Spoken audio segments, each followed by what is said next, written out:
Avec Olivier de la Marche, fidèle au rendez-vous qui vient de nous rejoindre. Bonjour Olivier. Bonjour. Vous êtes associé gérant chez Platinium Gestion. On commence à bien se connaître et j'ai le sentiment que en voyant le marché prendre un 23 avant-hier, 5,46 hier, et puis là ça y est reprendre plus d'1%, vous allez avoir un petit peu le poil qui se hérisse et une réaction peut-être un peu épidermique face à cette exubérance irrationnelle, aurait dit l'autre.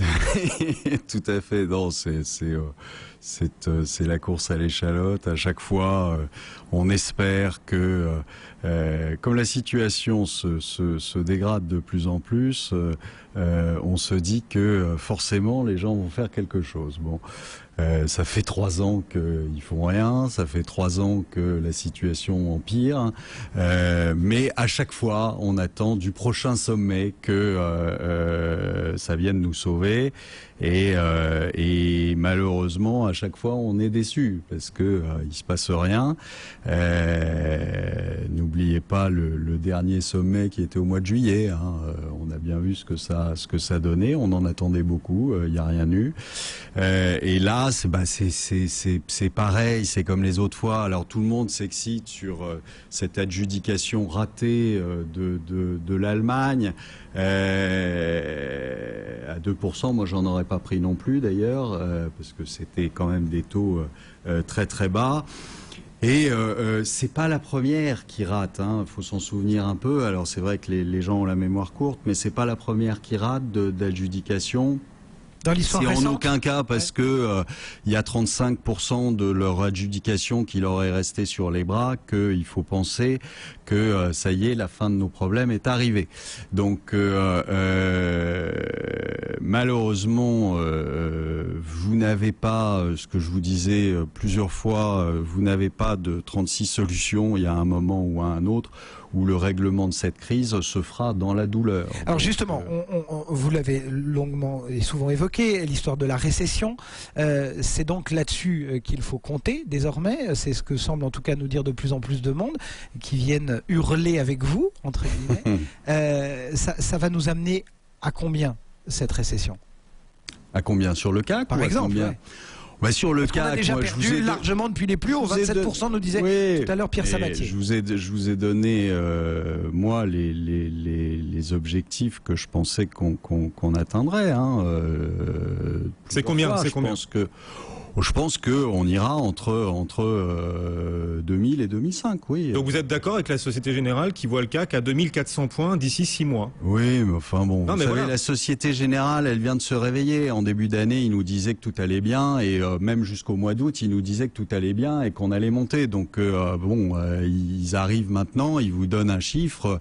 Non, je suis pas d'accord avec la Société Générale. Moi, ce chiffre-là, je le donne depuis des mois et des mois et des mois et des mois. Donc j'ai jamais changé. Donc la Société Générale dit ce qu'elle veut, leur stratégiste dit ce qu'il veut, peu importe. Non, mais ce qui est intéressant, complètement que la Société Générale m'y rejoint là-dessus. Olivier, ce qui est intéressant, c'est qu'une banque comme la Société Générale prenne conscience totalement et avoue, à la limite, totalement la problématique. Enfin, prennent conscience de l'ampleur du danger devant lequel on est. Et justement, c'est cette prise de conscience qui va faire que peut-être on va agir en Europe. Société Générale reconnaît l'ampleur du danger. Les politiques reconnaissent l'ampleur du danger.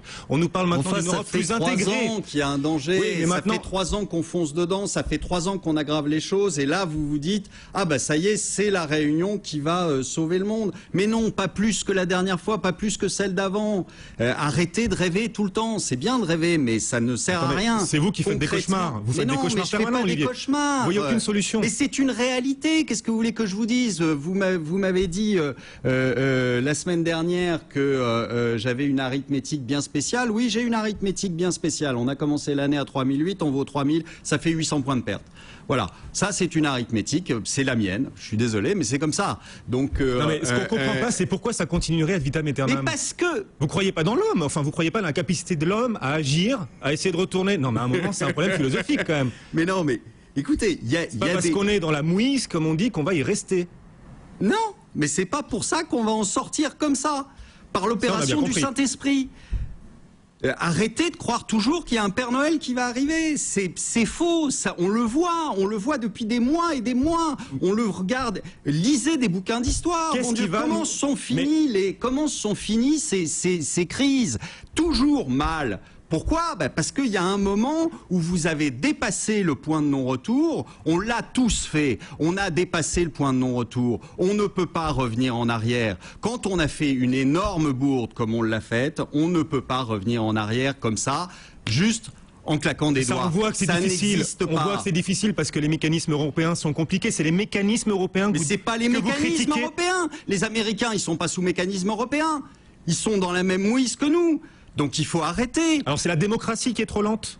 C'est pas une question de démocratie trop lente. Il y a eu des erreurs qui ont été faites à un moment où il ne fallait pas en faire. D'accord ? Quand vous êtes dans un match de tennis, si vous ratez la balle de match, vous l'avez dans l'os. Ouais, c'est comme ça. C'est pas autrement. Et vous avez beau rejouer dans votre tête la balle de match, si vous l'avez raté, vous l'avez raté. C'est terminé. Comment est-ce qu'on peut essayer de débaucher une solution ou peut-être de limiter les dégâts? Nicolas Dose nous soulignait tout à l'heure la tentation de certains États, et pourquoi pas de la France, en tout cas ça a été sondé, de lancer un grand emprunt, enfin de faire appel à l'épargne publique. Est-ce que, comme le disait Nicolas, ça reviendrait finalement à déshabiller Pierre pour habiller Paul, parce que l'argent est déjà dans le circuit? Évidemment, on a un problème mondial de dette et on n'arrête pas de parler d'en recréer d'autres. D'accord ? Donc lancer un emprunt, c'est bien faire de la dette. Donc on espère régler un problème de dette avec de la dette. Bon, moi je suis désolé, mais c'est pas un truc qui me paraît sérieux. Quand vous avez quelqu'un en face de vous qui est surendetté, vous lui proposez pas de lui mettre 1 million de plus sur la figure pour qu'il soit encore plus endetté. À un moment, il faut accepter de s'arrêter. Donc s'arrêter, c'est quoi ? C'est faire comme la Grèce, c'est-à-dire de faire un haircut, mais un haircut beaucoup plus profond que les 50% qu'on a fait. Il faut accepter de prendre sa paume, quoi. Il faut accepter de prendre sa paume, et il faut accepter de prendre sa paume.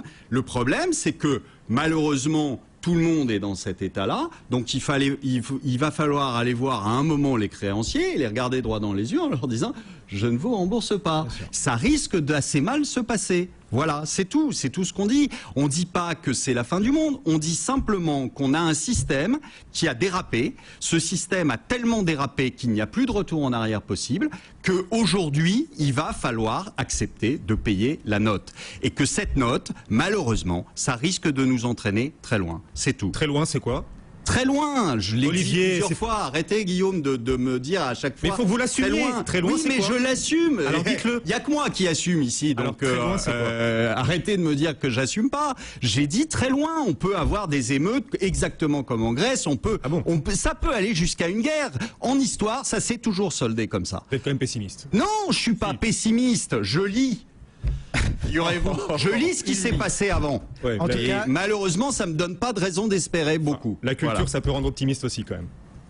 Mais ça dépend des tempéraments. Je suis pas sûr. Chacun son tempérament. Aujourd'hui, si on compare face à Guillaume Sommerer, je sais pas si on arrivera à les mettre d'accord un jour ces deux-là. En tout cas, merci Olivier.